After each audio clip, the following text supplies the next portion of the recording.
This is Headline News with Pistol from Jamaica, the Caribbean, and the world. Brought to you by Philadonian TV, sponsored by JoJoMacMusic.com.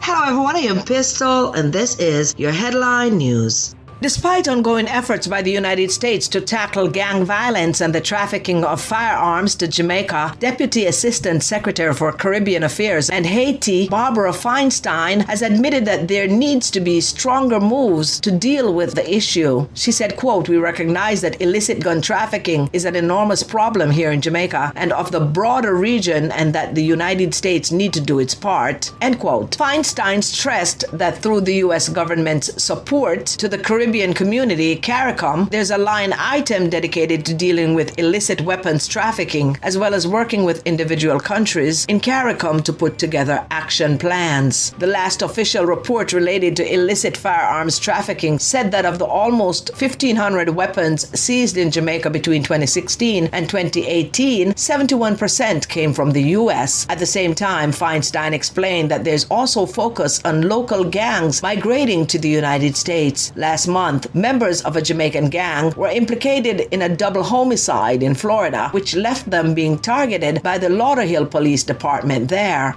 Twitter continued to bleed engineers and other workers after new owner Elon Musk gave them a choice to pledge to extremely hardcore work or resign with severance pay. While it's not clear exactly how many of Twitter's already decimated staff took Musk up on his offer, the newest round of departures means a platform is continuing to lose workers, just as it is gearing up for the 2022 FIFA World Cup, one of the busiest events on Twitter that can overwhelm its system if things go haywire. Hundreds of employees signaled they were leaving ahead of a Thursday deadline set by Musk, posting farewell messages, a salute emoji, or other symbols familiar to Twitter workers on the company's internal Slack messaging board. According to employees who still have access to the board, dozens also took publicly to Twitter to announce they were signing off after the deadline. Qatar banned the sale of beer at World Cup stadiums, a sudden U-turn on the deal the conservative Muslim emirate made to secure the soccer tournament with only 2 days before the opening game. The move was the latest sign of the tension of staging the event, which is not just a sports tournament, but also a month-long party in the autocratic country where the sale of alcohol is heavily restricted. It's also a significant blow to World Cup beer sponsor Budweiser and raised questions about how much control FIFA retains on its tournaments. When Qatar launched its bid to host the World Cup, the country agreed to FIFA's requirements of selling alcohol in stadiums, but the details were only released in September, just 11 weeks before the first kickoff, suggesting how fraught the negotiations may have been.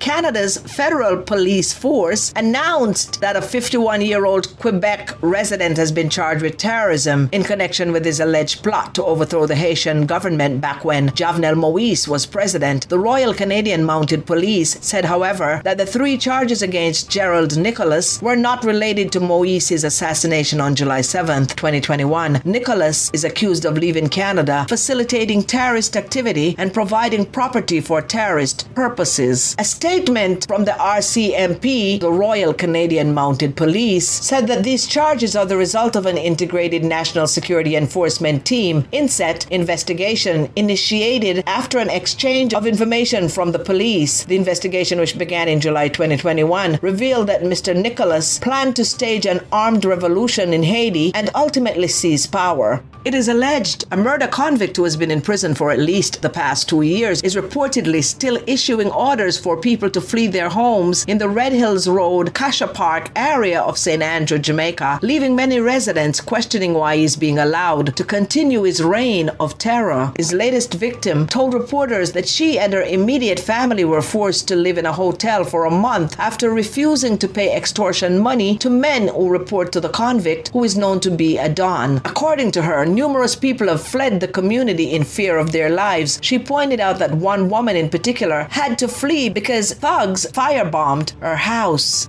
I am Pistol, and that was your headline news.